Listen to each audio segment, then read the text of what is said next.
Welcome to Wellness Talks with Trivita's Chief Science Officer, Brazos Minshew. Brazos Minshew is dedicated to bringing greater health and wellness to Trivita's members. He combines an extensive background in medical science, naturopathy, and alternative treatments to create lifestyle and nutritional solutions to health challenges. The information provided during this show is for information purposes only and is not intended as a substitute for advice from your physician or healthcare provider. Products and information are not intended to diagnose, treat, cure, or prevent any disease. Trivita always recommends consulting your healthcare provider prior to making any changes in your current medications, exercise, or diet. Good morning. This is your Chief Science Officer, Brazos Minshew. Welcome to Wellness Talks.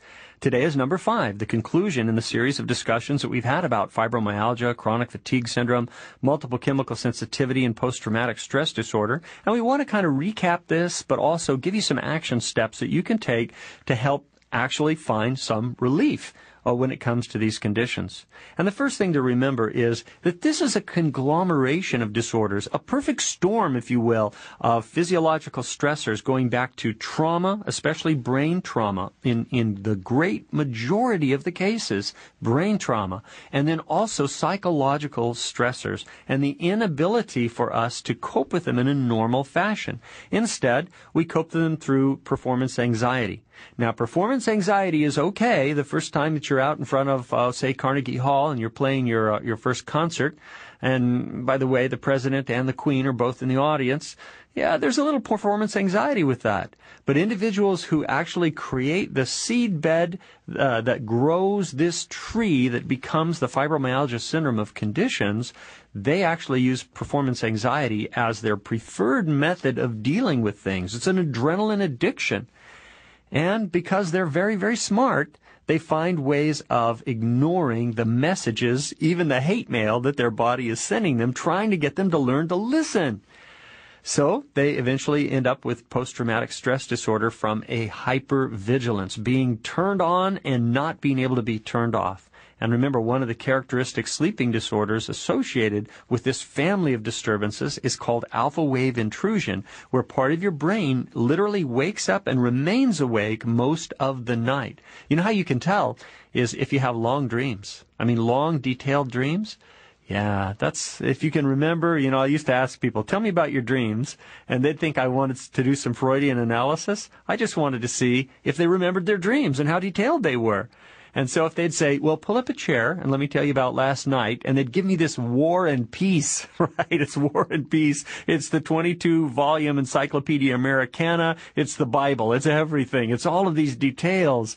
Well, that's often a sign of alpha wave intrusion, and typically classic in the diagnosis of the sleeping disorder that is related to FMS. Now, understand that people like this will often begin experiencing symptoms of other conditions. Like, for example, 60% of them will have symptoms of depression, which are relapsing, remitting. They come along, and they are very severe for a time, and then they go away. And the people are not particularly depressed about anything. They're sick. And then it'll come back, and then it'll go away again. And nobody knows why, or we only have a few theories as to why. Same thing with hypoglycemia. People will have symptoms of hypoglycemia. About 60% of them will have symptoms of hypoglycemia at any particular time in the FMS syndrome. But it comes and goes. And now, I couldn't eat anything that had sugar in it. But now I can, and I'm fine with it. But then in another season, I won't be able to again. The hypoglycemia comes and goes. The depression comes and goes. The myalgic encephalomyelitis, the inflammation of the brain, comes and stays. And so among the first things that we need to do is work at relieving that inflammation. And I guess as a PS to that, we also have to work to make sure we don't add any inflammation back to that, right? If you like your brain, protect it, right? If you want to keep it healthy, keep it guarded. And don't do things where you're going to have constant chronic risk of brain injury. Like for me, I ride my bicycle, but I ride it with a helmet because I like my brain. I want to keep my brain. Therefore, I put a helmet on. I protect it. The things we cherish, we protect. Protect your brain. But among the first physiologically measurable syndromes that is consistent among individuals who have this FMS, CFS, MCS, PTSD family of disorders is a sleeping disorder. And so we need to do everything we can to encourage good sleep. And we do that through hygiene, right? We make sure that the room is cool, very dark, very quiet. Even if we have to use white noise generators to block out any noises, we make sure. And we make sure that the sleeping schedule is always adhered to. We jealously guard that, right? We don't have caffeine after 3 o'clock in the day, and some people people who are chemically sensitive can't have caffeine at all, ever. We limit our level of alcohol because alcohol is a depressant and will cause depression. We certainly want to make sure that we don't expose ourselves to bright light and turn on our wake state hormones at a time that we're supposed to be going to sleep. So sitting in front of a computer monitor just makes us sicker by creating more of a sleeping disorder. Sitting in front of television makes us sicker. Instead, we just turn on our audio and start listening to a good breathing program, and we practice our deep breathing, and that helps us conquer our problems with the sleeping disorder. And with other things like betalains from the nopal cactus that you might find in Nopalea, we can reduce the level of inflammation in the brain. And then by addressing our sleeping disorder, by increasing the amount of GABA and decreasing the tendency to have these alpha wave intrusion long dream states, we use the amino acid GABA, but we also use the herb passion flower or Passiflora incarnata, and you might find those in a product like Peaceful Sleep. And now you've got a very good place to begin in addressing the fibromyalgia, chronic fatigue, multiple chemical sensitivity, post-traumatic stress disorder, conglomeration, perfect storm of bad things happening that eventually end up with these disorders. Now you've got a way of addressing them. Reduce the inflammation in the brain, improve the sleep, and you will get better. But now let's talk about some things that might be specific to these conditions. An individual who has this family of disorders, especially if it gets to the point of having fibromyalgia, where you have actual constant chronic muscle dehydration and pain, you have to find a way of creating new hydration in the muscles. Well, how do you do that? One thing is to drink more water. Now, understanding that people with dysautonomia, right? Dysautonomia, look that one up. Oh my goodness, that is an overlooked syndrome in myalgic encephalomyelitis. But you urinate constantly, right? I mean, it's hard for you to maintain normal volume because you're always urinating. One of the pituitary hormones is called antidiuretic hormone. When the hypothalamus signals hypervigilance, it turns off antidiuretic hormone, and you end up urinating excessively. So you have to drink even more water than the 1/2 ounce per pound of body weight that we normally recommend. Actually, we push that a little closer to 2/3 of an ounce per pound of body weight. That's going to help with muscle dehydration. To help the muscles stretch without tearing, you need to have vitamin B12. If you're over 40 years of age especially, then you either need to be getting that at B12 by injections directly into the muscles or sublingually. You also need magnesium because, as we talked about before, magnesium is one of the electrolyte minerals that brings water into the muscle and drives aluminum out of the mitochondria of the muscle. And then finally, and most importantly, we need essential fatty acids. Why do I say most importantly? Because your brain is made mostly of fat. And so the more good fats that you have in your diet, the healthier your brain can become. And in a syndrome that actually starts with trauma to the brain, you want to have a healthy brain. So B12 and essential fatty acids, making sure that you have good sleep and good magnesium and nopalea to reduce inflammation, all of these things can combine together to help you have a healthier brain. But the brain is made of fat. So we need more fat, more good fat, in order to have a healthier brain. From that point on, we have other medical things that we can be doing. For example, we can put progesterone either in a cream or in a suppository or in a tablet or capsule, because that also helps both with fibromyalgia pain, but most especially helps your brain to heal that traumatic brain injury.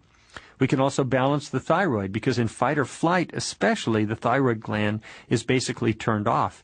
We have an axis that comes to the hypothalamus. We call it the HPA axis when you're in stress. That's hypothalamus, pituitary, adrenal glands. What we should have every day, constantly, is an HPT axis. That's the healthy axis that says hypothalamus is turned down, pituitary and thyroid are turned up. We like that, right? Because now we can build muscle. Now we can get younger on the inside instead of older from all that stress. And then finally, you may need some medical help to help you with your balancing your adrenal glands. Maybe some low-dose corticosteroid therapy like Cortef is a low-dose hydrocortisone. That between progesterone, natural thyroid hormone, and natural adrenal hormones, we usually can find some great medical help to balance the hormones that are found imbalanced in this FMS syndrome. So now we've got the nutrients, B12, magnesium, essential fatty acids, and we've got our upstream nutrients that might be found in products like Peaceful Sleep and Nopalea, and we have our medical approach that says we need to balance sex hormones, especially with progesterone, also thyroid, also adrenal. If that progresses into chronic fatigue syndrome, nothing changes except that you need to reprioritize things. Now, essential fatty acids become the absolute number one must-do. You simply must have higher levels of essential fatty acids if you have slipped into chronic fatigue. By the way, it doesn't hurt to take your hand off the hot stove either, but we'll get back to that another time. Essential fatty acids, magnesium, vitamin B12. Remember, we also need at this stage to go to a higher level of vitamin C because there is immune system disruption beginning. And so vitamin C becomes critically important. And you still need to see a physician to be monitored, to have actual medical care for the sex hormone, thyroid hormone, and adrenal hormone imbalances incumbent with chronic fatigue syndrome. And now we get into multiple chemical sensitivity. Now we have to add another thing. Essential fatty acids are still absolutely critical here. Vitamin D becomes critical with chemical sensitivity. Although it is always important in all of these facets, it becomes critical with MCS. Magnesium, of course, still important. Vitamin B12 is important. But now is where we shift our vitamin B12 needs from any form of vitamin B12 to specifically methylcobalamin, something you might find in HCY Guard. And the reason that I recommend HCY Guard for MCS specifically is because it begins with the protein methionine. And that protein methionine helps circumvent some of the bad things that can happen to a person with chemical sensitivity. So methionine plus methylcobalamin, the combination there, really makes for a completed methylation cycle. And methylation is absolutely the greatest deficiency that people with chemical sensitivity face. So, that's our walk through fibromyalgia, chronic fatigue, multiple chemical sensitivity, and post-traumatic stress disorder. I hope it's been helpful. Remember that this all begins typically in youth, but you have to understand that it is all 100% totally correctable. You just need to get into the habit of practicing the forgiveness that your body has with you by helping you to heal right from the very beginning. So, 20 minutes of deep breathing every single day, typically at bedtime, making sure that you go up to 2/3 of an ounce of water per pound of body weight. Fight jealously to establish and maintain healthy sleep patterns. Eat nutritiously, especially high amounts of good fats. Play every single day. And remember, Goldenberg back in 1990, I believe it was, published the very first cure, you would say, right? He's a physician. He can say that. The very first cure for fibromyalgia was through an exercise protocol. Exercise. And then the second supposed cure actually had to do with biofeedback and deep breathing exercises, right? And then remember the emotional and spiritual nature of all humans. Learn to be forgiving. Learn the lesson from Blair Justice in his book, Who Gets Sick? And from Hillary Johnson in her book called Osler's Web. All of these things teach us why we get sick and give us an indication as to how we can get well. I'll give you a hint. It's healthy habits practiced every single day. So that's our synopsis of fibromyalgia and the related disorders. I hope it's been helpful to you. Perhaps we'll get to revisit this sometime. You can always send me questions at wellnesstalks@trivita.com. Until then, have an awesome day. We'll talk to you again.